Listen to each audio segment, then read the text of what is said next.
예수제자학교 자리에 오신 여러분 모두를 주님의 이름으로 환영합니다. 우리 시간 기도함으로 기도한 후에 시작하도록 하겠습니다. 기도하겠습니다. 사랑해 주님 감사합니다. 오늘도 우리에게 귀하고 복된 자리를 허락하여 주셔서 우리 2024년 한국교회의 트렌드와 그 안에서 우리가 선교에 대한 이해를 함께 나누고자 합니다.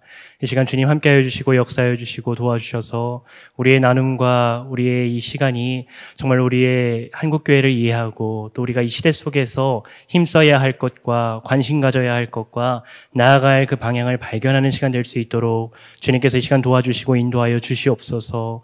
주님, 오늘도 부족한 종이 주님 앞에 서오니 주님께서 이끌어 주시옵고 이 자리에서 또 온라인에서 함께하는 우리 모든 성도들 가운데에도 주님 동행하여 주셔서 기쁨과 감사와 또 나눔이 있는 자리가 될 수 있도록 이 시간을 주관하여 주시고 인도하여 주시옵소서.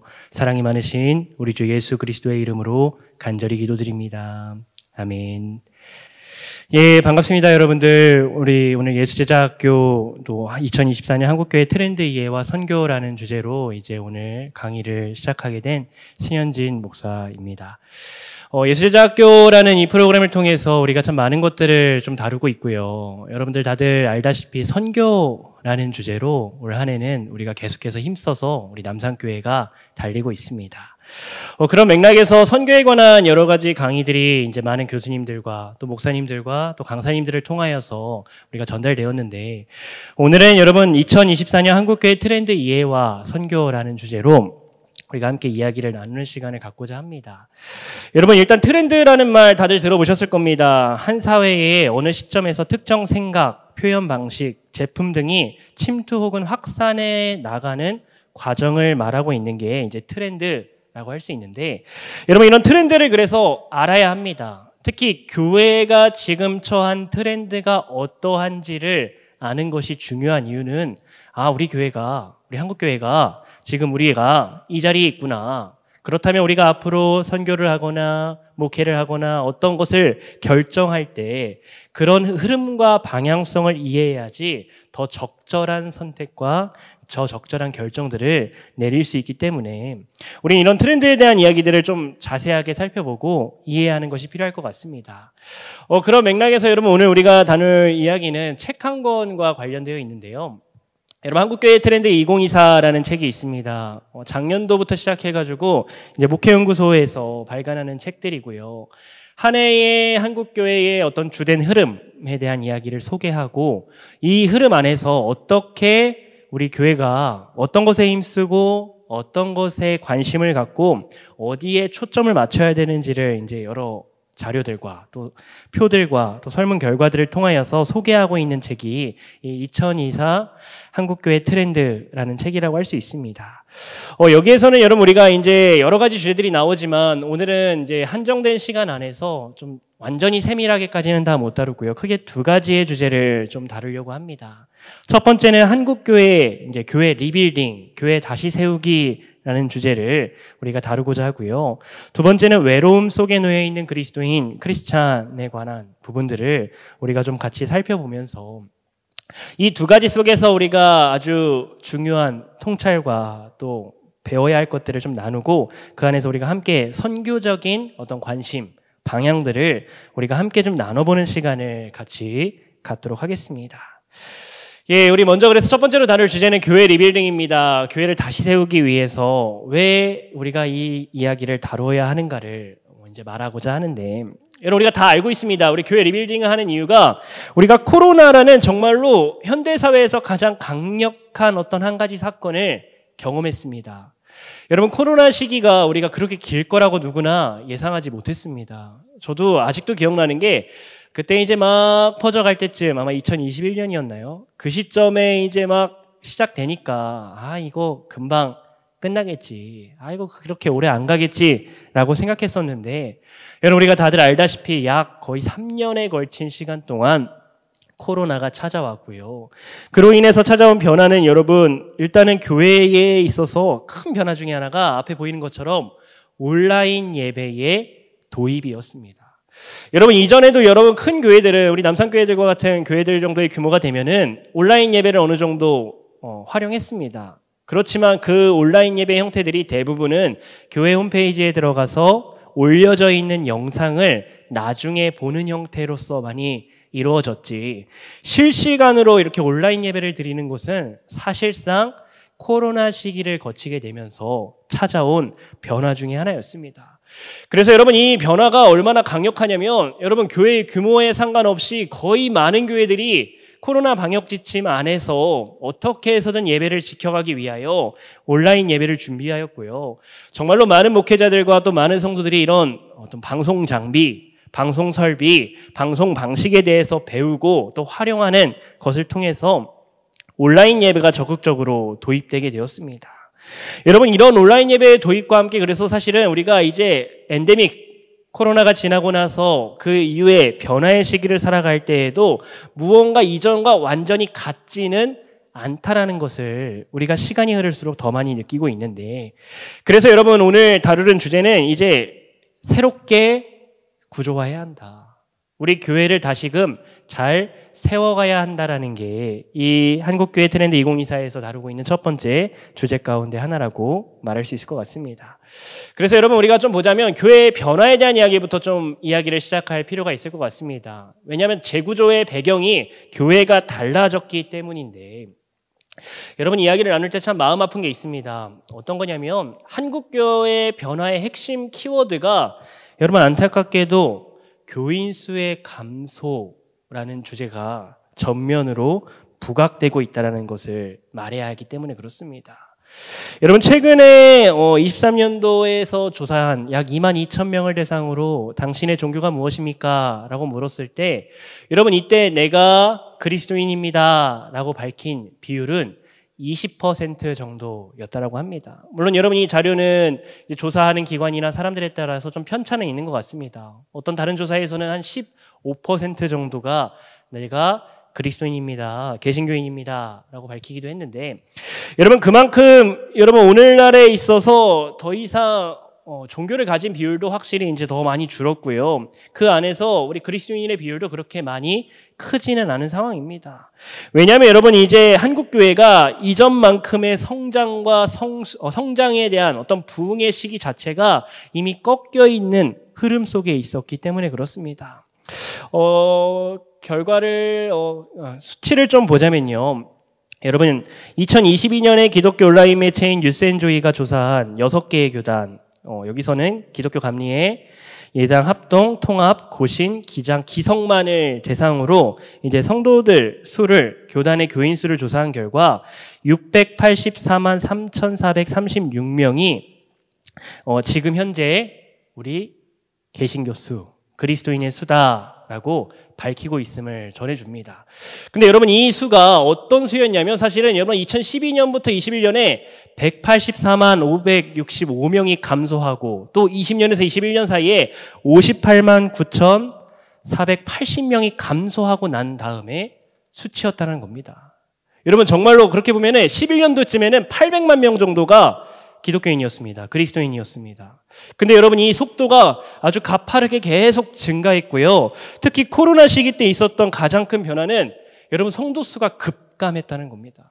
교단 상관없이 대부분의 교회들에서 성도들이, 그리스도인들이 줄었다라는 겁니다. 그래서 여러분, 우리 한국교회의 아주 키워드는 이런 감소하는 상황이 계속 지속되고 있다라는 게 정말 안타까운 현실이고요.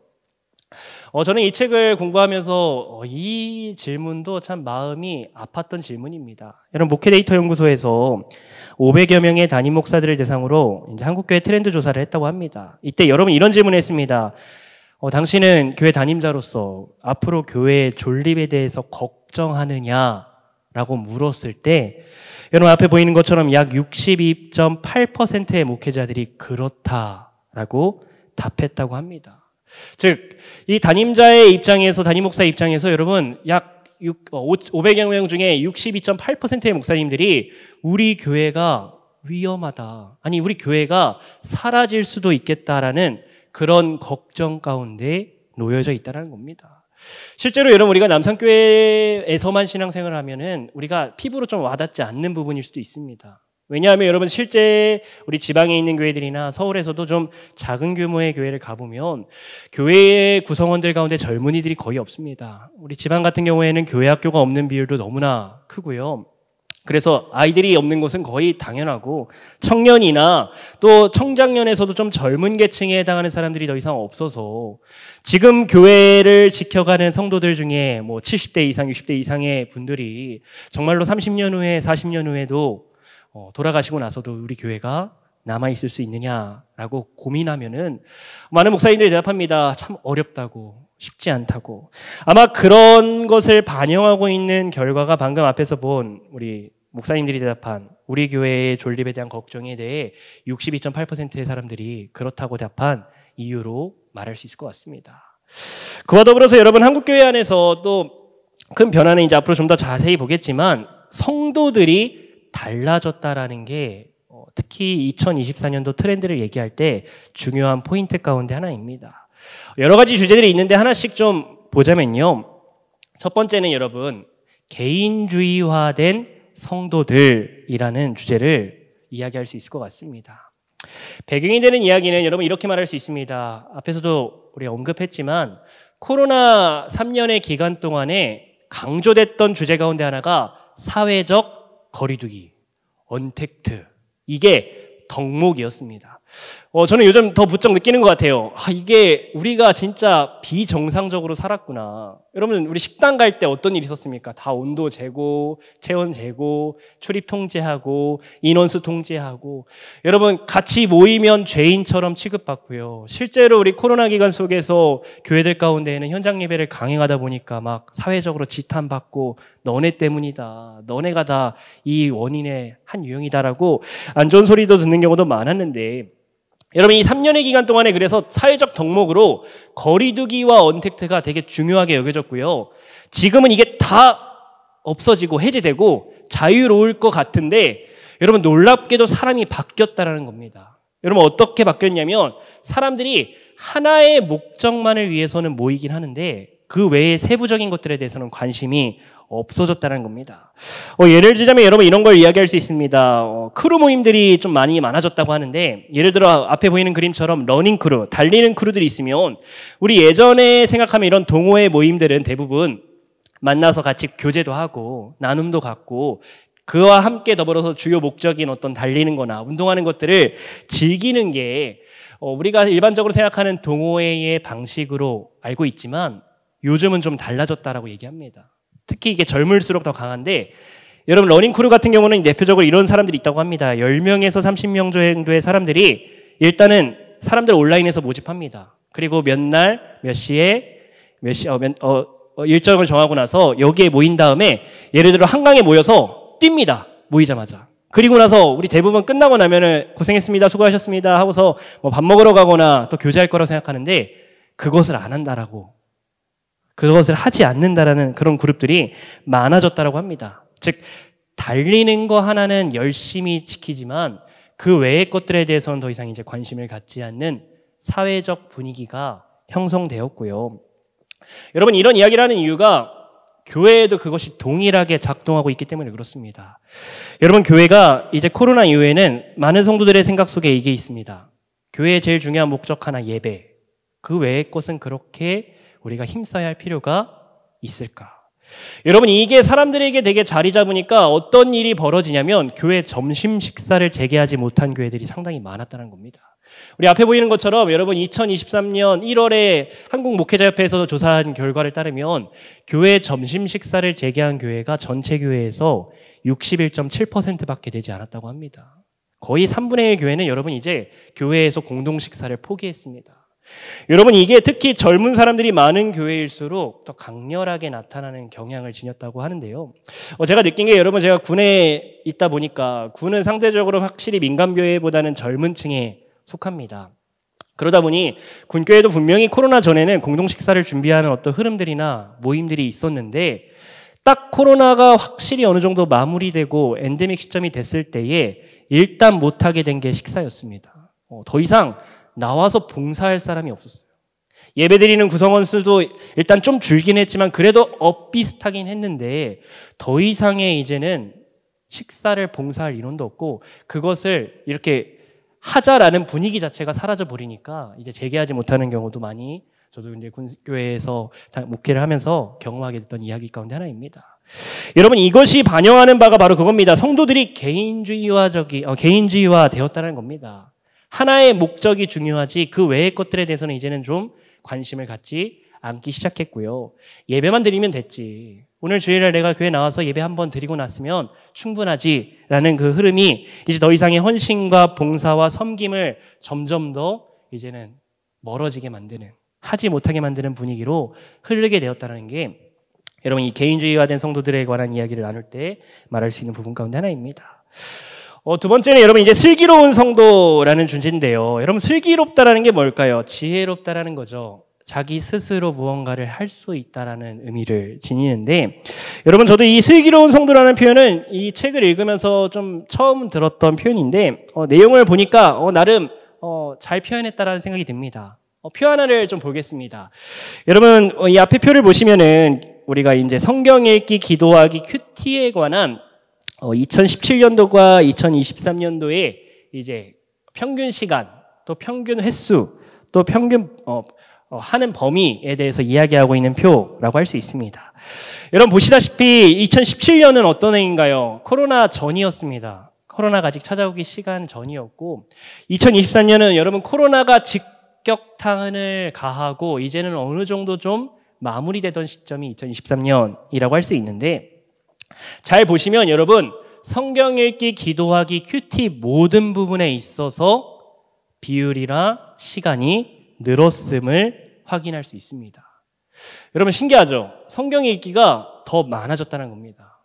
평균적인 거니까 여러분 저 정도 상승도 상당히 많은 부분 상승했다고 볼 수 있고요. 기도 시간은 물론 이게 오차 범위가 있기 때문에 엄청 유의미하게 크게 성장했다고 보기엔 좀 어려울 수도 있긴 하지만 그래도 줄기보다는 늘었습니다.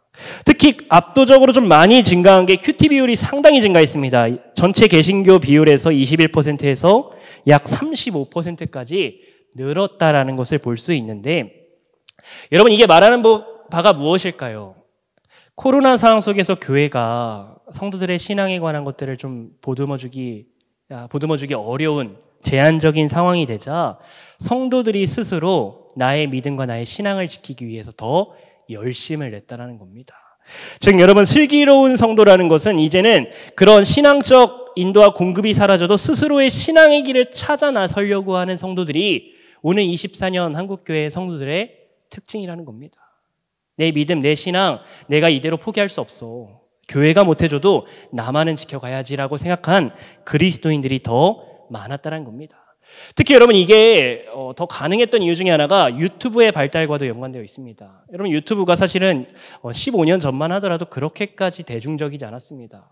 저도 알고 있었지만 사실 젊은 층에서나 조금 활용할 뿐이었지 그렇게 전 세대를 아우를 정도로 유튜브가 이렇게 널리 퍼지지 않았는데 여러분 요즘 다 아시다시피 스마트폰이 전체적으로 다 보급되었고 유튜브를 보는 어떤 비율도 보면은 20, 30대가 되게 많이 볼 것 같지만 그렇지 않습니다. 그냥 우리나라 전반적으로 전 연령에 있어서 유튜브 시청 비율이 되게 늘어났고요. 그것을 활용해서 뭐 여러 가지 정보들이나 자료들을 얻는 비율도 많아졌음을 우리가 볼 수 있는데 여러분 그런 유튜브가 도움이 되는 게 여러 교회들의 설교와 말씀과 신앙 강의들이 넘쳐난다는 겁니다. 그래서 사실 어떤 의미에서는 이제 잘못 선택하면 잘못된 강의를 들을 위험성도 높아졌다라고 말할 만큼 여러분 이렇게 신앙에 있어서 내가 스스로 훈련받고 양육받을 수 있는 컨텐츠가 정말로 아주 부흥한 아주 넘치는 시대에 살고 있고요. 그런 시대 속에서 성도들은 더 이런 믿음을 지키기 위한 일에 교회 안에서만이 아니라 밖에서도 시간을 쏟고 있다는 것을 이런 결과들은 보여주고 있다라고 이야기할 수 있을 것 같습니다. 세 번째로 여러분 이 표현도 참 독특한 표현인데 여러분 플로팅 크리스천의 정착이라는 주제를 2024년 트렌드로 얘기할 수 있습니다. 여러분 이 플로팅 크리스천이라는 표현은 이거 말고 좀 이렇게 정리를 이렇게 좀 할 수 있을 것 같아요.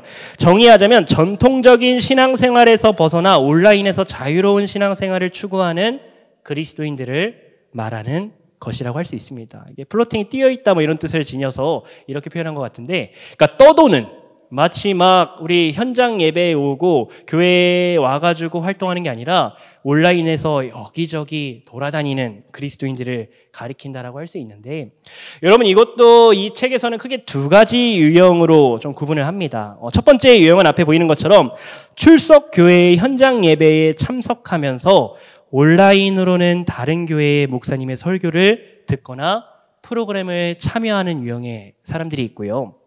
두 번째 유형은 교회 등록은 한번 했지만 현장 예배에는 더 이상 참석하지 않고 소속 교회 온라인 예배 드리거나 아니면은 그냥 또 다른 교회로 계속 한 주마다 떠도는 사람들의 유형으로 구분을 할 수 있을 것 같습니다.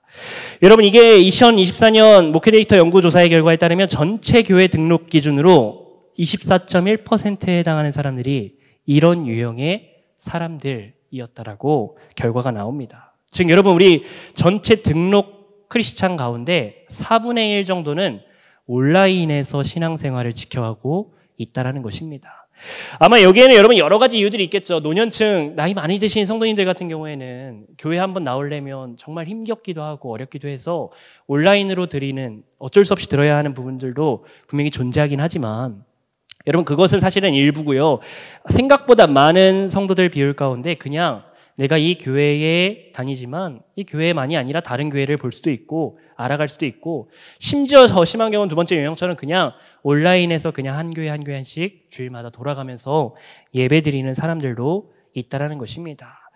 여러분 이게 이전에는 전혀 볼 수 없었던 모습입니다. 사실 그렇지 않습니까? 우리가 대부분 한 20년 전만 하더라도 어떤 한 교회에 가야지만 그 교회에서 이제 우리가 신앙생활하고 또 그 교회에서 하시는 목사님의 설교를 통해서나 말씀 양육이나 여러 프로그램들을 누릴 수 있었는데 요즘은 그렇지 않다는 겁니다. 심지어 우리가 현장 예배는 나올 수 있어도 내가 맘만 먹으면은 유명한 교회나 엄청 큰 메가처치 교회 목사님의 설교들도 바로바로 그날 들을 수 있고 또 주일 예배도 우리가 교회 오면은 뭔가 헌신하라 또 봉사해라 이런 요구나 아니면 등록해라는 그런 부담감이 있다 보니 어떤 사람들은 그냥 온라인으로 다 예배드리면 그래 오늘 내가 주일날 할 만큼 다 했지 어차피 밖에 나가서 교회 가서 예배드리나 온라인으로 예배드리나 똑같은 거 아니냐라고 생각하는 비율의 사람들이 많다라는 것입니다. 여러분 이게 많다라는 것은 주목할 만한 이유는 우리가 선교를 할 때 이제는 이 영역을 그냥 내버려둘 수 없다는 겁니다. 온라인에서만 예배드리는 성도들을 우리는 어떻게 관심을 갖고 그들에 대하여서 그들이 온라인에서 또 잘 훈련받고 양육해서 다시 현장으로 돌아오게 하거나 진짜 우리 남산교회 성도가 될 수 있게 만들 것이냐에 대한 그런 관심과 고민들 또한 필요하다라고 말할 수 있는 이야기가 우리가 이제 플로팅 크리스찬의 정착 부분에서 다룰 수 있는 주제라고 말할 수 있을 것 같습니다. 여러분 그리고 계속해서 네 번째로 이야기를 또 보자면 SBNR 현상의 지속이라는 것을 좀 다뤄야 할 것 같습니다. 사실 여러분 이거는 저도 학교 다닐 때 이제 들었던 주제 중에 하나인데 이제 영적이지만 종교적이지 않다. Spiritual but not religious라는 의미인데 정의를 보자면 여러분 이것은 기독교 신앙과 영성을 가지고 있긴 한데 나는 교회에는 나가기 싫다. 난 교회에 나가지 않겠다라고 자처하는 부류의 사람들을 의미합니다. 여러분 이런 부류의 사람들인 겁니다. 내가 예수님은 좋은데 예수님에 대해서 내가 정말 좋아하고 믿음이 있는데 나는 교회에 실망했습니다. 나는 그리스도인들이 꼴도 보기 싫습니다. 나는 그런 교회에 다니고 싶지 않습니다라고 말하는 이들이 분명히 존재한다는 겁니다. 실제로 여러분 청년들 가운데도 생각보다 이런 사람들이 있습니다. 제가 군에 와서 많이 느꼈던 부분이기도 한데 여러분 군에 이렇게 들어오면 종교조사를 다 하거든요. 그러면 이제 자기 종교를 씁니다. 분명히 기독교라고 쓴 애가 있어서 제가 개별적으로 좀 연락처까지 받아서 연락해봤는데 교회는 안 옵니다. 여러 가지 이유가 있지만 사실은 밖에 있을 때도 저는 교회 안 갔습니다. 라고 그 친구가 그렇게 얘기를 해서 되게 의아하게 여겼는데 그렇다고 또 이렇게 교회 밖에서 좀 만나보니까 아예 믿음이 없는 것도 아니고 성경에 대해서 모르는 것도 아니고 그런 신앙에 대한 것들은 다 있는데 잘 살펴보니까 상처받았던 경험도 있고 실망했던 부분들. 그 친구가 특히 실망했던 게 이게 교회가 막 파가 나뉘어가지고 갈등하고 싸우는 것을 그 앞에서 보고 나니까 완전히 거기서 돌아서서 목사님 저는 예수님이 정말 좋고 성경 큐티도 하고 묵상도 하지만 더 이상 저는 개교회에 나가기 싫습니다라고 강력하게 얘기해서 사실 참 마음이 아팠습니다. 그런 친구들이라도 좀 잘 돌아오게 하고, 실제로 몇몇 친구들은 이렇게 군생활 하면서 돌아오는 모습도 봤는데 그렇지 않은 사람들이 있다라는 게 이 SBNR 행상을 이야기할 때 할 수 있는 부분인데, 여러분 이 부분도 사실은 비율상 보면은 자신을 기독교인이라고 밝히는 인원 가운데 약 4분의 1 정도에 해당하는 인원이 이런 유형의 사람들이고요. 이 SBNR도 특히 두 가지 형태로 많이 나타납니다. 첫 번째는 일단 그냥 현장 예배만 포기한 유형, 그러니까 온라인으로는 계속 그래도 신앙을 지켜가는 유형의 사람들이 있고요. 우리가 이제 흔히 가나안 성도들이라고 부르는, 기독교인이라는 인식이 있지만 더 이상 교회는 나가지 않는 사람들로 구분되는 게 이 SBNR 에 해당하는 성도들의 모습이라고 할 수 있습니다. 여러분 이 부분과 관련해서 이 목회데이터 연구소의 결과에 따르면은 코로나가 끝나고 난 다음에 그래도 이 비율이 조금은 줄어들었다고 합니다. 그러니까 전반적으로 이 SBNR이라고 말할 수 있는 그룹들의 비율이 현장 예배가 회복되면서 상당히 좀 줄었습니다. 다만 문제는 여러분 그 줄 때의 비율을 봐야 하는데, 일단은 여러분 현장 예배를 드리지 않는 온라인을 드리던 사람들이 감소한 비율보다 사실 이번의 비율이 좀 늘어났다는 겁니다. 여러분 이 말이 무엇을 의미하냐면 이런 겁니다. 이제 와도 됩니다. 현장 와서 예배 드리세요. 우리 와서 다시 예배 드립시다. 모임합시다. 라고 하니까 그전에는 그냥 온라인으로 드리던 사람들 중에 일부는 돌아왔는데 아예 오라고 하고 온라인 예배가 없어지니까 교회를 떠나게 된 가나안 성도들의 비율은 늘었다는 겁니다. 그러니까 전체 비율에 있어서는 줄긴 했는데 1번보다 2번의 상승률은 좀 더 커서, 여러분 사실 그래서 한국교회 트렌드 안에서 이런 부분들도 참 그래서 우려합니다. 가나안 성도들의 비율이 확실히 줄지 않는 것은 지금 교회가 어려운 상황 가운데 놓여 있다고. 우리 앞에서도 얘기했지만 여러분 성도들의 수가 지금 줄어가는 흐름 가운데 교회가 있습니다. 감소하는 비율 가운데 있고요. 여러분 이거는 사실 더 암울한 이야기이기도 한데 한국 사회 자체가 이제 더 이상 성장이라는 것과 좀 잘 연결시켜서 말하기 애매한 인구학적 구조가 됐습니다. 여러분 아시다시피 교회 학교가 없는 이유가 물론 여러 가지 있을 수 있지만 아기들이 없어요. 우리 잘 생각해보면 그렇지 않습니까? 우리 남산교회만 하더라도 다니시는 성도님들이 몇이고 가정들이 몇인데, 예전에는 보통 여러분 1년에 교회 주보 보면은 아이 태어났다는 광고가 그래도 거의 한 달에 한 2-3번씩은 나왔던 것 같은데, 와 이제 한 몇십 년 사이에 그것을 보기가 참 어려워졌습니다. 아이가 태어났다라고 아이를 보게 되는 게 점점 더 어려워지는 그런 분위기가 있고요. 그래서 예전 같으면은 여러분 교회 학교에서 내가 다닐 때는 뭐 초등학교나 200명 모였다 뭐 이렇게 말할 수 있는 비율이 요즘은 진짜 인구적으로 보면은 한 50명만 모여도 거의 4배, 5배 차이 나니까 그에 해당할 만큼 많이 줄고 있고요. 그런 여러 가지 흐름들 속에서 참 교회가 이제 더 세밀하게 준비하고 또 세밀하게 전략을 짜서 우리가 목회적인 어떤 방향이나 선교적 방향들을 구성해야 할 상황이라고 말할 수 있는 게 또 이런 부분 안에서 다룰 수 있는 주제인 것 같습니다. 연관되는 건데 좀 넘어갈까요? 여러분 그러면서 좀 사실 수치적으로 좀 보려고 하는 이야기가 이제 5번인데 무너진 소형교회, 무너지는 중형교회라는 자료를 좀 나누고자 합니다. 이 책에서는 예장 통합 교세 자료를 가지고 좀 먼저 이야기를 하게 되는데요.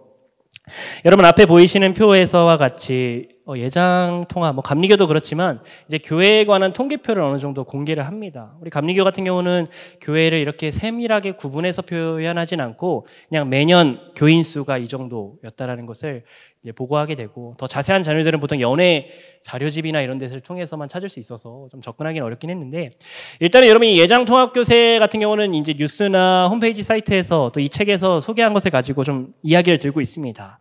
주목할 만한 것은 여러분 11년간 2012년부터 2021년까지 11년간 30명 이하의 교회, 이제 소형교회죠. 소형교회의 비중이 23.8%에서 37.6%로 늘어났습니다. 그러니까 소규모의 교회들이 비율상 늘었다는 겁니다. 10년간. 그러면서 여러분 줄어든 부분들이 분명히 있는데 어떤 부분이냐면 흔히 50에서 100명 구간의 교회와 100명에서 300명 구간의 흔히 중형교회로 불리는 비율이 상당히 많이 줄어들었다는 겁니다. 여러분, 이 말은 교회 수가 크게 달라지지 않았음에도 불구하고 교회의 전체적인 규모가 지금 줄어들었다라는 것을 보여주는 지표라고 할 수 있고요. 당연히 여러분, 이거는 이제 교인 수 감소와 맞물려서 나타났던 지금 한국교회의 흐름 가운데 하나라고 이야기할 수 있습니다. 그래서 여러분, 이런 조사를 했습니다. 앞에서 얘기했지만 2024년 한국교회 트렌드 조사에서 귀하께서 심우하는 교회가 앞으로 교인이 줄어서 과연 존립할 수 있을까라는 생각하고 있느냐라고 물었을 때, 우리 앞에서 봤지만 담임 목사님들 500명 중에 62.8%의 목사님들이 위험하다, 위기다 라고 말하고 있다는 게 이 조사를 통해서 말하게 되는 거고요. 우리 이 부분은 책에 이제 이 책에서 나오지 않는데, 제가 뉴스를 좀 조사해 보니까 감리교 교세 현황에 관한 최근 그나마 자료도 2022년에 대한 자료 조사가 있어서 좀 간단하게 소개하려고 합니다. 기독교 대한감리의 2020년도 교세 현황에 따르면 여러분, 감리교회 교인 수는 미주 자치 지역을 포함해서 약 120만 3,824명으로 기록이 되었습니다. 근데 여러분, 이게 많이 준 거거든요. 2012년도만 하더라도 158만 5,503명이었는데 20년에는 130만, 21년에는 124만, 22년에는 120만이었다는 거고요. 우리 23년 자료는 아직 나타나지 않았지만 23년 자료로 얘기하자면 아마 더 줄었을 가능성이 커 보이는 게 지금의 흐름 가운데 하나라는 겁니다. 그래서 여러분, 이런 위기의식 속에서 다양한 대안들이 이제 나타납니다. 그 중에 하나는 여러분, 교회들이 통합하는 경우가 많이 생겨났다는 겁니다. 실제 지방 쪽 같은 데를 가보면 여러분, 인구 감소와 함께 더불어서 교회에 사람들이 없으니까 교회가 저쪽 교회랑 이쪽 교회가 같이 하나로 합치는 경우도 있습니다. 왜냐하면 우리 교회에 뭐 빚이 있거나 어려움이 있거나 사실 뭔가 유지가 안 되면은 여러 부분에 있어서 이게 힘이 없다 보니 합치는 경우도 있고요. 제 친구들 같은 경우에는 지방 쪽에 사역할 때에는 성경학교 같은 경우는 개별 교회가 개최를 못 합니다. 아이들도 없고 교사들도 없고. 그래서 이제 뭐 지방 같은 경우 연합해가지고 뭐 7, 8교회가 같이 해서 뭐 여름 성경학교를 진행하는 식의 그런 연합 사역들이 많이 나타나고 있고요. 또 다른 사례는 여러분, 공유교회 같은 것들이 등장합니다. 어떤 작은 교회 여럿이 시간대들별로 교회를 이제 구분해서 뭐 10시부터 11시까지는 A교회가, 12시부터 1시까지는 B교회가 예배드리는 이런 식의 형태들로 나타나고 있는 것이 또 이런 소형교회, 중형교회의 감소와 함께 또 교인 수 감소 속에서 나타난 어떤 교회의 변화 가운데 하나였다라고 또한 이야기를 나눠볼 수 있을 것 같습니다. 여러분, 그래서 이제 우리가 한번 생각해 봐야 합니다. 이런 트렌드를 나누게 되고 보게 될 때 우리가 무엇을 좀 관심을 쏟고 우리가 어떤 방식으로 선교적 사역을 해야 하는가. 일단은 여러분, 첫 번째는 우리가 목표 설정이 필요하다는 겁니다. 교회마다 포인트를 잡아서 거기에 힘쓰는 사역을 해야 한다라고 볼 수 있고요. 여러분, 이것은 성경적으로도 사실은 적절합니다. 잠언에 따르면은 잠언 24장 6절에 이런 말이 있죠. 너는 전략으로 싸우라. 승리는 지략이 많음에 있느니라. 여러분, 선교적 사역에 있어서 이제 우리가 해야 할 일은 그냥 하는 게 아니라 어떤 전략을 세워야 한다는 겁니다. 그냥 이전에 해왔으니까, 이전에 했던 거니까 계속 해야 하는 게 아니라 교회의 변화에 걸맞게 이제는 우리가 힘써야 할 포인트를 잡고서 그 부분을 더 중점적으로 공략해 나가야 한다는 건데, 여기 책에서 나누는 사례들을 보면은 일단은 소그룹에 대한 사역들이 많이 있습니다. 여러분, 이제 전도의 방식도 예전과는 확실히 달라졌습니다. 노방전도의 어떤 그 흐름들이 여러분 다들 아실 거예요. 예전에 80년대나 90년대에 정말로 길거리에 나가서 예수님을 믿어야 합니다. 예수님을 믿어야 천국에 갑니다. 선포하면 사람들의 마음을 울릴 수 있었습니다. 근데 여러분 아시다시피 요즘 젊은 세대에 가보면 여러분 이게 참 부정적인 이미지로 각인이 되어 있습니다. 특히 서울역 같은 데만 가도 전도 열심히 하시는 분들이 있고 또 찬양 열심히 하시는 분들이 있는데, 여러분 어떻게 청년들이 반응하냐면 시끄럽다, 짜증이 난다, 이런 식의 표현을 합니다. 물론 대놓고 안 하죠. 온라인이나 자신이 숨겨지는 자리에서 표현하게 되고요. 여러분 요즘 교회에 대한 것들이 좋은 것들이 뉴스로 나오는 경우는 거의 없고 대부분 뭔가 사건 사고가 터지면 뉴스에 보도되니까 여러분 그거 갖고도 되게 수근거리고 질문도 많이 하기도 합니다. 근데 여러분 이런 형태, 이런 상황 속에 놓여 있는, 이런 인식 속에 놓여 있는 이 한국 사회에 믿지 않는 사람들에게 여러분 우리가 예수님에 대한 사랑의 복음, 그 놀라운 좋은 소식을 전하려면 방법은 소규모 공동체, 소그룹 안으로 그런 사람들을 초청하는 것을 통해 이루어진다는 겁니다. 그래서 실제 성장하는 교회들의 어떤 특징들을 보면 여러분 생각보다 이런 소그룹 모임들이 잘 되어 있습니다. 우리가 새생명 축제도 했지만 여러분 교회에 나오라고 말하는 것보다 우리 속회 한번 놀러 와 보라고 그래가지고 그냥 정말로 환영해주고 밥 먹고 교제하는 게 훨씬 오기 쉽습니다. 그래서 여러분 이런 소그룹에 대한 것들에 관심을 갖고서 공략하는 교회들이 있고요. 두 번째는 부모에 관한 또 교회 학교에 대해서 힘쓰는 교회들이 있습니다. 제가 유튜브에서도 봤던 건데 어떤 한 목사님은 아예 개척을 이제 아이들이 놀러 올 수 있는 교회로서 개척을 했습니다. 그 교회 모습이 독특해요. 1층에 PC방이 되어 있습니다. PC들이 있고 보드게임이고 뭐 여러 가지 있어서 요즘 이제 아이들이 부모가 맞벌이를 하다 보니까 집에 오래 있는 경우도 있고요. 특히 이게 소득이 많지 않으면 방치되는 경우가 많은데 그런 아이들이 친구를 통해서 이 교회에 와가지고 그냥 노는 겁니다. 그러면서 목사님도 알아가고 상담도 하고 거기서 교육도 하고 물론 여러분 그 규모가 혼자 하시다 보니까 한계가 분명히 존재하긴 하지만 되게 멋있는 목회라고 생각을 합니다. 지역사회에서 소외되었고 돌봐줄 수 없었던 아이들을 케어하면서 그들에게 예수님에 대한 이야기를 가르치고 또 교회가 답답하고 골치 아프고 우리를 힘겹게 하는 공간이 아니라 나의 삶의 위안이요 안식이요 평안이요 내가 안전하게 자랄 수 있는 공간이었다라는 것을 이렇게 경험시켜주는 모습을 보니까 이런 교회도 참 대단하다 생각이 들었고요. 실제로 그런 부분에 있어서 힘쓰는 교회들도 많이 있습니다. 또한 여러분 연령별 교구 재편 같은 것들도 많이 이제 새롭게 이제 우리가 공동체를 구성하게 하고 또 짜는 교회들도 있고요. 사회 문제나 기후 관련해서 어떤 일들을 하는 교회, 청년 목회나 노인 목회, 고령자들을 위해서 무언가 프로그램들을 제공하고 그와 활동을 하고 사실 우리 교회도 그런 것들을 다 하고 있지 않습니까? 그런 부분들에 더 힘쓰고 준비하는 교회들도 있고 이 3030 목회는 특히 이제 청장년층에 대한 것들을 더 열심히 공략하려고 하는 그런 목회적인 흐름들도 있다고 합니다.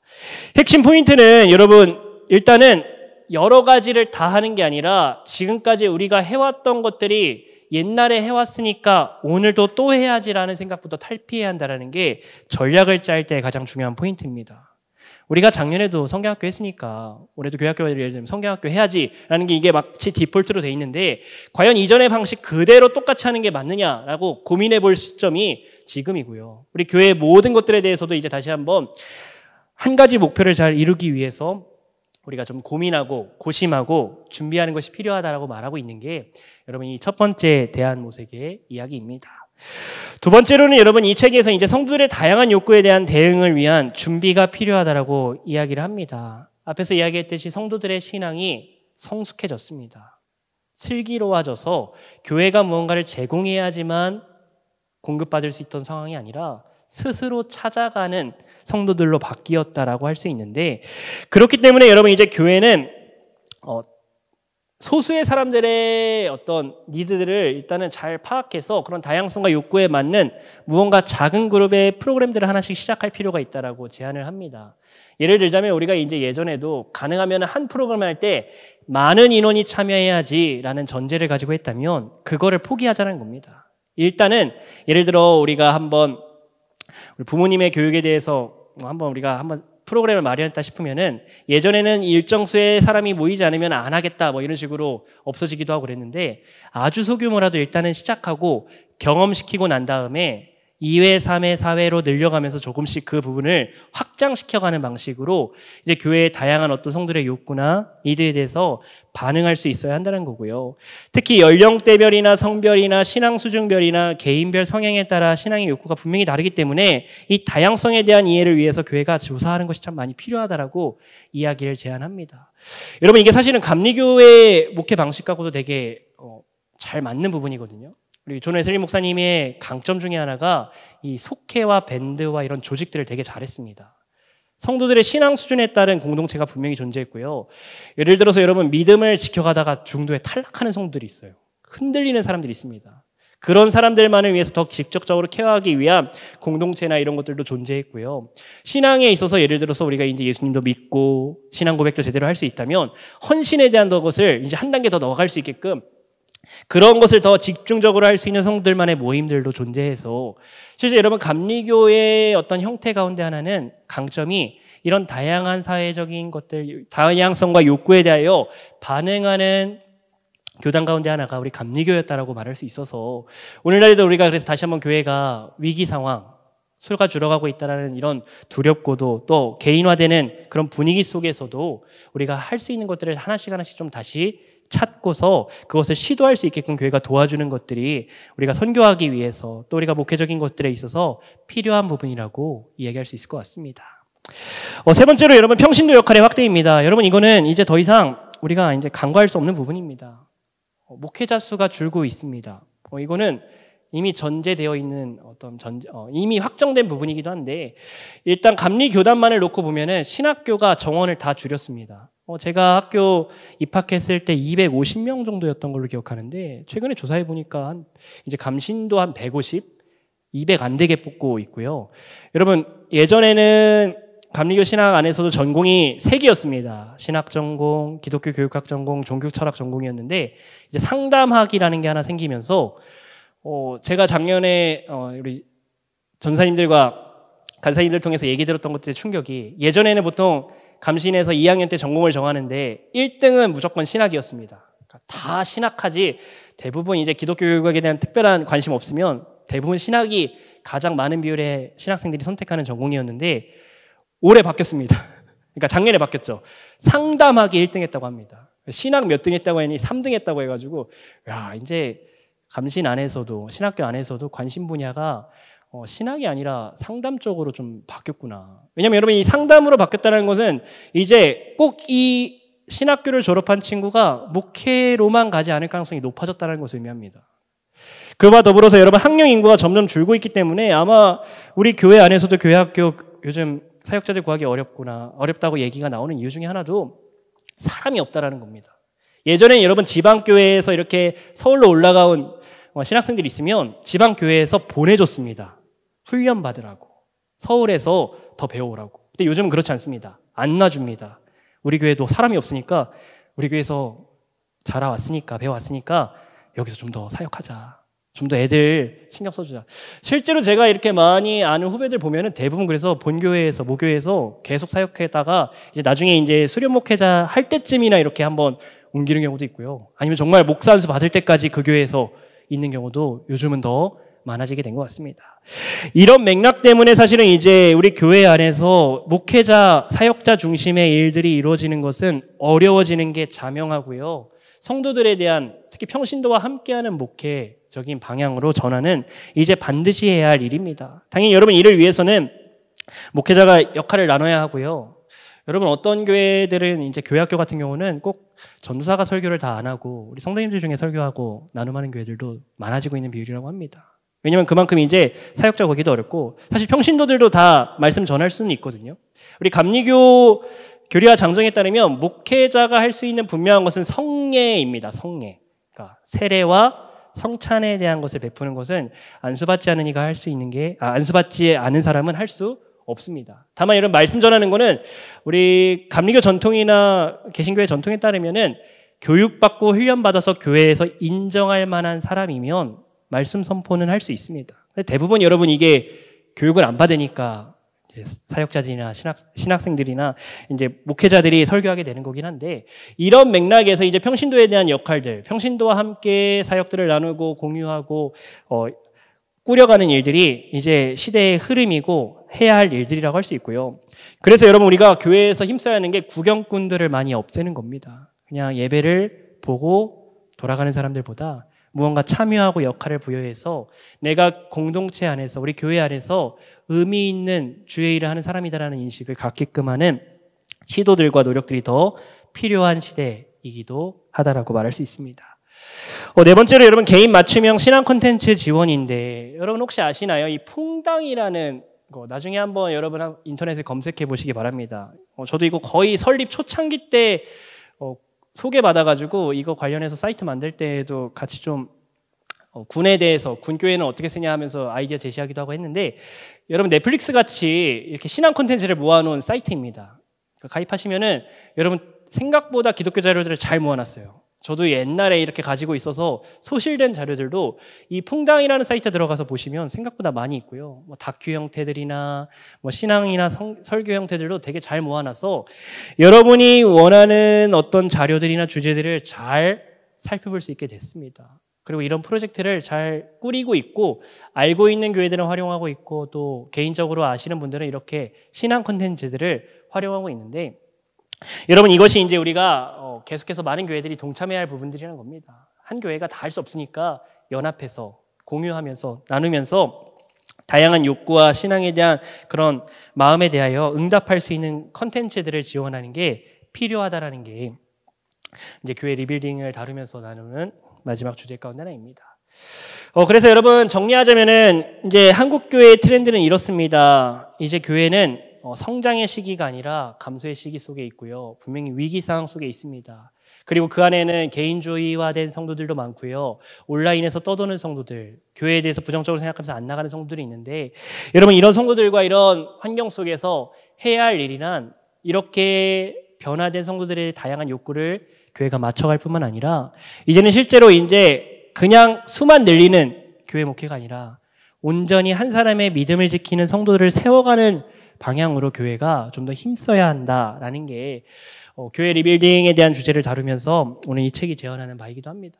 저도 이 책을 읽어가면서 그래서 생각해보게 됩니다. 우리가 예전처럼 그냥 숫자식의 성장이 아니라 진짜 한 영혼이 온전한 믿음을 지키고 평생을 살아갈 수 있도록 힘쓰는 교회가 되어야 하지 않을까. 여러분 교회 학교가 특히 그래서 참 중요합니다. 우리 아이들이 결정적인 순간에 신앙의 그 선택, 포기하는 순간들이 분명히 있는 것 같아요. 특히 중학교 이상 갔다 보면은 또래 주변에 또래 집단으로부터 영향도 많이 받고요. 그와 더불어서 바빠지니까 이제 계속 교회에 한 달이 걸치고 세상에 한 달이 걸치면서 좌우하다 보니 나중에는 이제 익숙해집니다. 그래 왔다 갔다 할 수 있는 거지. 더 나아가지면 나중에는 안 가도 뭐 괜찮네 하면서 떠나게 되는데 우리 그런 아이들이 정말로 끝까지 예수님을 향한 믿음 지켜나갈 수 있게끔 잘 양육하고 훈련하는 것도 중요할 것 같고요. 그에 못지않게 우리 청년들이나 청장년들도 교회에 대해서 정말 의미 있는 역할을 부여받고 그 안에서 정말로 신앙의 성숙이 바로 여기에 있구나라는 것을 깨닫는 자리가 될 수 있도록 우리 교회가 좀 우리 어떤 목회적인 것들이나 관심들을 좀 바꿔나가고 세워가야 하지 않을까라는 생각을 이 자료를 통해서 이 내용을 나누면서 생각해 보게 되는 것 같습니다. 시간이 좀 많이 갔는데 좀 빨리 또 하겠습니다. 한 가지 주제는 외로운 크리스찬이라는 주제입니다. 여러분 한국 사회의 큰 문제 중에 하나가 사실은 자살률이 여전히 압도적으로 높다라는 겁니다. 거의 그냥 이거는 OECD 국가들 중에서도 압도적으로 1위고요. 아직도 우리나라가 해결될 기미가 없는 문제 가운데 하나인데 여러분 자살과 관련해서 가장 큰 문제 중에 하나가 사실은 외로움과 관련된 문제입니다. 여러분 엠브레인 트렌드 모니터라는 조사기관에서 한국 성인을 대상으로 이런 질문을 했다고 합니다. 당신은 일상을 살면서 외로움을 느낍니까? 라고 묻자 이때 조사한 결과에 따르면 조사 대상자의 54.6%에 해당하는 사람들이 나는 평소의 일상생활에서도 외로움을 느낀다라고 대답했다고 합니다.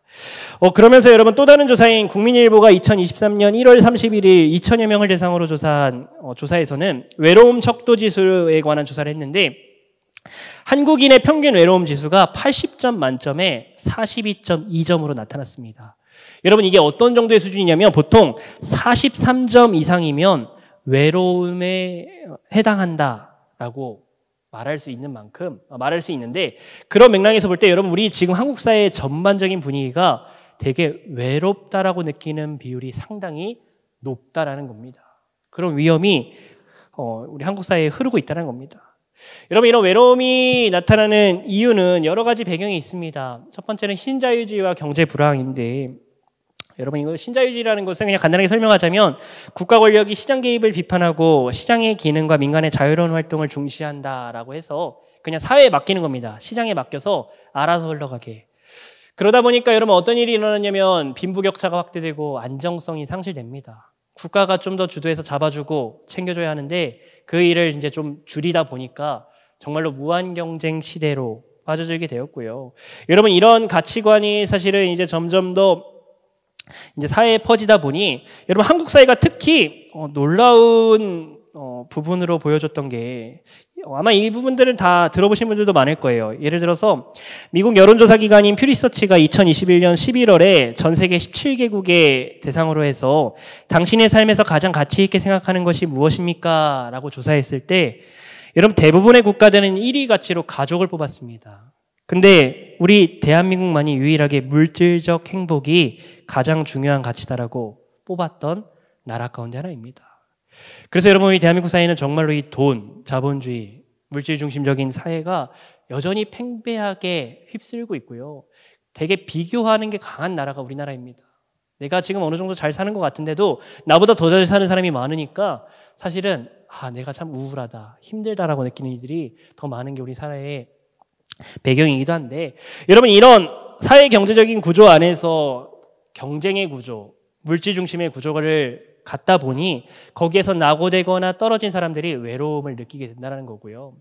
두 번째, 여러분 1인 가구의 증가입니다. 여러분 1인 가구 수가 이게 2021년도 기준인데 2023년도 기준인데 720만 가구라고 합니다. 그러니까 1인 혼자 사는 가구의 비율이 우리나라의 전체 인구 비율에서 33.4%에 해당하고요. 여러분 혼자 살면은 사실은 사람은 되게 괜찮을 것 같지만 외로움을 느낍니다. 왜냐하면 인간이 사회적 존재라서 정말로 계속 혼자 있으면 사람은 정말 힘겨움을 느끼게 되고 특히 여러분 이제 청년 1인 가구가 많아지고 혼인하지 않는 비율도 점점 높아지다 보니까 이런 1인 가구의 비율이 우리나라에서 정말 압도적으로 높여지고 있는 가운데 그와 더불어서 노년층들도 이제 이런 1인 가구의 비율로서 늘어나게 되는 어떤 비율을 늘어나게 만드는 요인으로서 작용하고 있는데 아무튼 여러분 1인 가구의 증가가 가져오는 결과는 유대감이 더 약해지고 사람들이 더 외로움에 노출되게 만들었다는 겁니다. 이게 여러분 지금 한국 사회에서 벌어지고 있는 일종의 흐름인데 중요한 것은 그리스도인들도 크리스천도 외롭다라고 이제 이야기할 수밖에 없다는 겁니다. 왜냐하면 여러분 어떤 사람이 이런 얘기를 합니다. 교회 다니고 있어도 외로움을 느낍니다. 예배 도중 인사를 해도 그냥 그때뿐입니다. 라고 말하는 사람이 있고요. 주일 예배만 주로 참석하는데 구역 모임 참석을 안 해서 그런지 아무도 말을 걸어주질 않네요. 가끔씩 외롭다고 느낍니다. 라고 말하는 사람들이 있었다고 합니다. 수치상으로도 드러나는데요. 여러분 어떤 질문에 이렇게 어떤 조사 결과에서 어떤 질문에서 이렇게 물었습니다. 그리스도인은 어느 정도 외로움을 느낄까요? 라고 물으면서 2023년 19세 이상 전국 개신교인 2천여 명을 대상으로 묻자 개신교인 중에서 절반 가까이 약 46.2%에 해당하는 사람들이 외로움을 느낍니다. 라고 답했다라고 합니다. 구체적으로는 여러분 크게 느낀다가 약 5.4% 정도에 해당하는 사람이었고요. 40.7%는 가끔 느낀다라고 대답했다고 합니다. 그래서 여러분 정말로 우리 교회 안에서도 우리가 믿음 생활하고 신앙 생활하지만 여전히 외로움 가운데 느끼는 이들이 한 절반 정도는 존재한다라고 볼 수 있고요. 그와 더불어서 여러분 이 외로움을 느끼는 정도도 여러분 몇 가지 얘기할 거리가 있는데 중요한 건 여러분 이 부분이 있습니다. 교회 출석 여부와 이 외로움이 좀 상관관계가 있다는 겁니다. 매주 주일에 예배를 참석하는 경우 41.2%에 해당하는 사람들이 외로움을 느낀다라고 말했는데 반면에 여러분 교회 출석을 월 1회 하는 한 달에 한 번 오는 사람들의 경우에는 64.9%에 해당하는 사람들이 외로움을 느낀다라고 말했다는 겁니다. 즉 여러분 현장 예배에 그나마 나올수록 덜 외로움을 느낀다라고 볼 수 있고요. 온라인 예배에 관한 조사도 보자면 현장 예배에 참석하는 대상자를 조사했을 경우 외로움 비율은 43.5%였지만 온라인에 예배 드리는 사람들 대상으로 조사했을 때에는 53.8%에 해당하는 사람들이 외로움을 느낀다라고 이야기했습니다. 즉 가능하면 여러분 현장에 오는 사람들이 그래도 현장에 오지 않거나 월 1회 오는 사람보다는 덜 외로움을 느낀다라고 말할 수 있고요. 또 마지막으로 소그룹 관련해서도 소그룹에 자주 참여하는 사람들일수록 비율이 더 낮아집니다. 39.7%에 해당하는 사람들이 외로움을 느낀다고 했고 소그룹을 참여 안 하는 경우에는 50% 이상의 54.4%의 사람들이 외로움을 느낀다라고 대답했다라고 볼 수 있는 게 조사 결과인데 여러분 우리가 간과해서 안 되는 거는 일단은 그래도 아무리 낮게 잡아도 거의 10명 중에 3명에서 4명 꼴은 여전히 교회에 와도 외로움을 느끼는 사람들이 있다라는 겁니다. 여러분 왜 그리스도인들이 외로움을 느낄까에 대한 이야기를 하자면은 그 중에 하나는 사실은 경제적 어려움을 들 수 있을 것 같습니다. 사실은 한국 사회의 상황 가운데 하나가 코로나 이후에 많은 부분에 있어서 어려움을 느끼게 만드는 요소들이 등장했습니다. 물가 상승도 있고요. 인건비 상승이나 여러 가지 것들에 있어서 우리 성도들이 개인의 사업이나 또 가정이나 여러 가지들에 있어서 이전보다 분명히 어렵게 되었고요. 그래서 여러분 외로운 크리스찬에 대한 몇 가지 그래프를 좀 보시자면 여러분 개신교인이 외로움을 느끼는 이유에 대해서 물었을 때 첫 번째가 그래서 1위가 경제적 여유가 없어서였고요. 두 번째가 마음을 터놓을 사람이 없어서, 세 번째가 딱히 만날 사람이 없다는 느낌이 들어서, 그리고 다섯 번째가 그냥 세상에 나 혼자 있는 느낌이 들어서 계속해서 미래에 대한 희망이 없어서 다른 사람들과의 관계가 단절된 느낌이 들어서 다른 사람들의 행복한 모습과 비교돼서 순으로 나타났다고 합니다. 그래서 가장 강력한 이유는 일단은 경제적인 어려움이 한국교회 성도들에게도 분명히 영향을 미쳤고 그로 인해서 우리 성도들 가운데도 참 힘겨워하는 사람들이 있다는 겁니다. 계속해서 또 보자면은 교회 안에서 외롭다라는 주제를 좀 보려고 하는데요. 여러분 이 표를 보시면은 이 표에서도 이제 교회 안에서 외로움을 느끼는 성도들에 대한 표가 좀 나타납니다. 제가 좀 잘 안 보여서 잠시만요.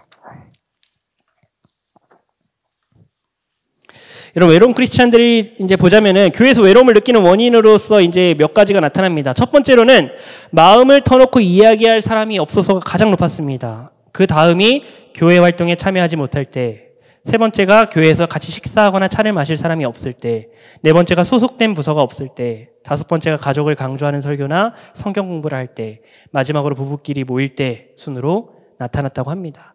지금 여러분 우리가 교회 안에서도 생각보다 서로 소통하지 않고 있다는 겁니다. 그러니까 그냥 우리가 교회에서 같이 예배드리는 남산교회 성도들이라 할지라도 유대감이 안 형성된 사람들이 상당히 많이 있고요. 그로 인하여서 외로움을 느끼는 그리스도인들이 존재하고 있다는 겁니다. 여러분 이런 외로움을 느끼는 그리스도인이 있다면 당연히 우리가 이제 이런 고민을 해야겠죠. 어떻게 하면 이 외로움을 좀 해소시키고 해결할 수 있을까? 사람들에게 물어봤다고 합니다. 어떻게 외로움에 당신이 대처해야 하겠습니까? 이게 그리스도인을 대상으로 물은 설문조사인데 여러분 우리가 일반적으로 기대하기에는 신앙생활을 통해서 외로움을 해결할 것 같다라고 생각이 들지만 신앙생활이 1등이 아니었습니다. 많은 그리스도인들이 꼽았던 외로움을 해결하기 위한 가장 도움이 되는 방식으로 독서나 영화 감상이나 여행 등 취미 활동이 내가 외로움을 해결할 때 가장 도움이 된다라고 이야기했고요. 그 다음이 신앙 활동이었고 그 밖에가 이제 친목 모임, 게임 인터넷을 통한 오락 활동, 뭐 식사, 아무것도 하지 않는다 이런 식으로 상담 외부 기간 순으로 나타났다라고 우리는 볼 수가 있습니다. 지금 여러분 이런 설문조사를 통해 개신교인 상당수가 외로움을 해결할 때도 사회랑 비슷하게 해결한다는 겁니다. 우리는 믿음을 가진 사람이 있기 때문에 믿음으로 해결할 것 같아 보이지만 많은 그리스도인들도 결국은 믿음이 최우선순위라기보다는 일단은 개인의 취미나 어떤 즐거운 활동들을 통해서 해결하려고 하는 경향이 더 강하다라는 것을 이런 설문조사의 결과가 보여주고 있는데 여러분 여기에서 우리가 이제 교회 선교적인 방향성을 우리가 좀 이제 정리할 수 있을 것 같습니다. 어떤 거냐면 일단은 여러분 교회가 외롭다고 느끼는 비율이 있다는 것을 인식할 필요가 있다는 겁니다. 우리 교회 안에도 분명히 외로움을 느끼는 사람들이 존재할 겁니다. 교회에서 뭔가 내가 소외되어 있는 것 같다. 혼자 있는 것 같다. 여러분 이런 사람들에 대하여 우리 교회는 그래서 어떻게 이 사람들을 우리의 공동체로 끌어올 것이냐, 우리에게 속한 사람으로 만들 것이냐에 대한 어떤 시도, 도전이 더 필요한 것 같고요. 우리 속회 같은 것들이나 여러 가지 구역들이나 모임들이 사실은 그래서 더 활성화되는 게 중요합니다. 이름만 등록되어 있는 게 아니라 정말로 모임을 갖고 식사를 나누고 교제를 하는 것들이 정말로 이런 외로움, 또 그 외로움으로 인해서 촉발될 수 있는 여러 문제들에게서 우리 성도들을 보호할 수 있는 방법이고요. 또한 여러분 교회는 생각해야 합니다. 이 시대의 한국 사회에는 외로운 사람들이 많기 때문에 그런 외로운 사람들을 돌보기 위한 활동을 해야 한다는 것. 저는 이런 부분에서 우리 남산교회가 하는 우리 사랑의 반찬 봉사 같은 것들 나누는 것들도 참 중요한 방식 가운데 하나인 것 같습니다. 소외되어 있고 연약한 이들에게 나아가서 돌봐주는 것도 참 중요한 일 가운데 하나인 것 같고요. 많은 대형교회들이 그런 것들을 좀 많이 하기도 한다고 합니다. 예를 들어서 예를 들자면 서울 중랑구에 있는 대광교회 같은 경우는 사회복지관과 이제 연합을 해서 토요일마다 형편이 어려운 지역 주민에게 짜장면 배달을 한다고 합니다. 그러니까 의도는 일단 짜장면을 주는 것만이 아니라 잘 지내고 있는지 안부도 확인하는 그런 의도를 가지고 지역사회 기관과 연계해서 이런 활동들을 진행하고 있다고 하고요. 또 여러 교회들 가운데는 이제 상담센터 같은 것들을 운영해서 이런 상담센터는 이제 신앙 상담센터가 아닙니다. 그냥 누구나 와서 자신의 개인적인 고민들을 물을 수 있게끔 열려있는 창구들을 마련하는 부분들로 이런 외로움에 대해서 교회 내만이 아니라 외적으로도 이제 도우려고 하는 목회적인 것들이 등장하고 있다고 하고 있고요. 그 밖에도 여러분 우리가 또 이 트렌드 안에서 좀 말할 수 있는 거는 성도들이 생각보다 외로움을 해결하기 위해서 취미 활동에 대한 관심이 많다면 교회는 그 취미 활동도 활용하면 된다는 겁니다. 그러니까 우리가 교회를 모일 때 꼭 성경 공부 모임으로만 시작해야 하느냐라고 말할 때 지금 시대의 흐름에서는 꼭 그렇지 않다는 겁니다. 어떤 취미 활동, 예를 들어 볼링 같은 걸 치는 걸로 동아리를 만들어서 우리는 볼링 구역이지만 그 안에서 볼링 치면서 같이 교제하고 스트레스 해소하고 그게 연결이 돼가지고 같이 어느 날에는 우리 같이 신앙 모임으로서 한번 잠깐 나누는 시간을 갖자, 이런 식의 연계된 프로그램으로서 외로움 해소를 위한 도움이 되는 방법을 전략적으로 활용하는 것도 한 방법이 될 수 있다라고 또 이 책에서는 제시를 하고 있습니다. 그래서 여러분 두 가지 정도를 다루었지만 사실 이 한국교회 트렌드에는 좀 상당히 많은 주제들이 더 있습니다. 우리 3040에 대한 이야기들도 좀 다루고 있고요. 또 교회의 구조에 있어서 어떤 부분들의 이야기도 하고 있고, 또 여러분 이런 주제들도 있습니다. 헌신에 대하여서 이제 점점 더 사람들이 거리를 둔다 해서 어시스턴트 포비아라고 해가지고 이제 도우려고 하지 않는다, 이런 주제들도 다루긴 하는데 더 궁금하신 분들이 있다면은 책 사셔서 나누셔도 될 것 같고요. 제가 보니까 유튜브에 이 관련해서 한국교회 트렌드 이 책을 집필하신 분들이 또 나름 또 강의를 하신 것들이 좀 존재하는 것 같습니다. 그 부분들을 더 보시면, 저는 이게 준비하다 보니까 좀 짧게 줄여가지고 한 부분들도 있긴 한데 더 자세한 부분들도 볼 수 있을 것 같습니다. 이제 마무리하자면 이렇게 좀 얘기할 수 있을 것 같습니다. 우리가 한국교회 트렌드는 확실히 이제 바뀌었습니다. 교회가 이제 예전과 그대로 동일한 방식으로 하기에는 사람들도 바뀌었고 성도들도 바뀌었고 한국 사회의 구조도 달라진 것 같습니다. 당연히 이를 위해서 우리가 해야 할 것은 시대의 변화에 걸맞는 교회의 구조나 정책이나 프로그램이나 이런 것들에 대한 변화를 또 시도할 필요가 있고요. 여러분 이런 변화를 위해서 우리가 정말로 준비하는 게 중요하고 또 새롭게 시도해보는 것도 중요할 것 같습니다. 무언가 새로운 시도를 할 때는 여러분 다들 알다시피 단번에 잘 되지 않습니다. 우리가 뭔가 이게 이만큼 될 거라 기대했지만 완전히 죽쓰는 경우도 많은 게 한 번도 안 가본 길이기 때문에 그렇거든요.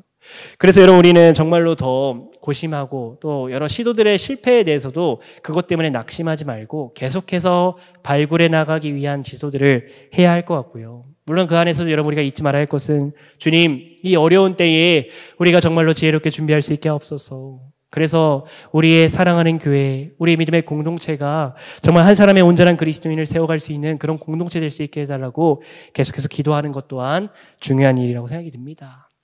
긴 시간이었지만 여러분 같이 좀 나눌 수 있었던 게 감사한 것 같고요. 기도하고 마무리하도록 하겠습니다. 기도하겠습니다. 사랑해 주님 감사합니다. 오늘도 우리의 삶 가운데 주님 기회를 주시고 시간을 주셔서 이 시간 한국교회 트렌드에 관한 이야기를 우리가 함께 다루었습니다.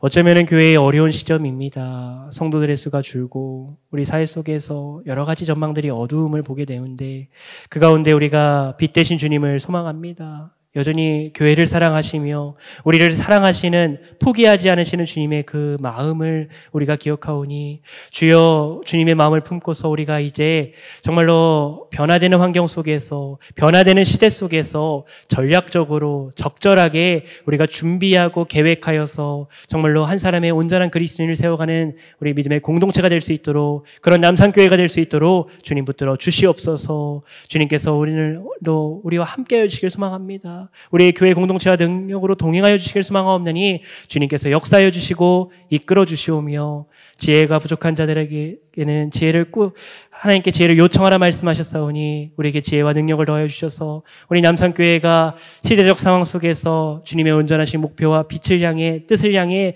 제대로 나아갈 수 있는 우리 남산교회 될 수 있도록 주님 붙들어 주시옵소서. 이 모든 것 주님께 온전히 맡겨드리오며 살아계셔서 역사하시는 우리 주 예수 그리스도의 이름으로 간절히 기도드립니다.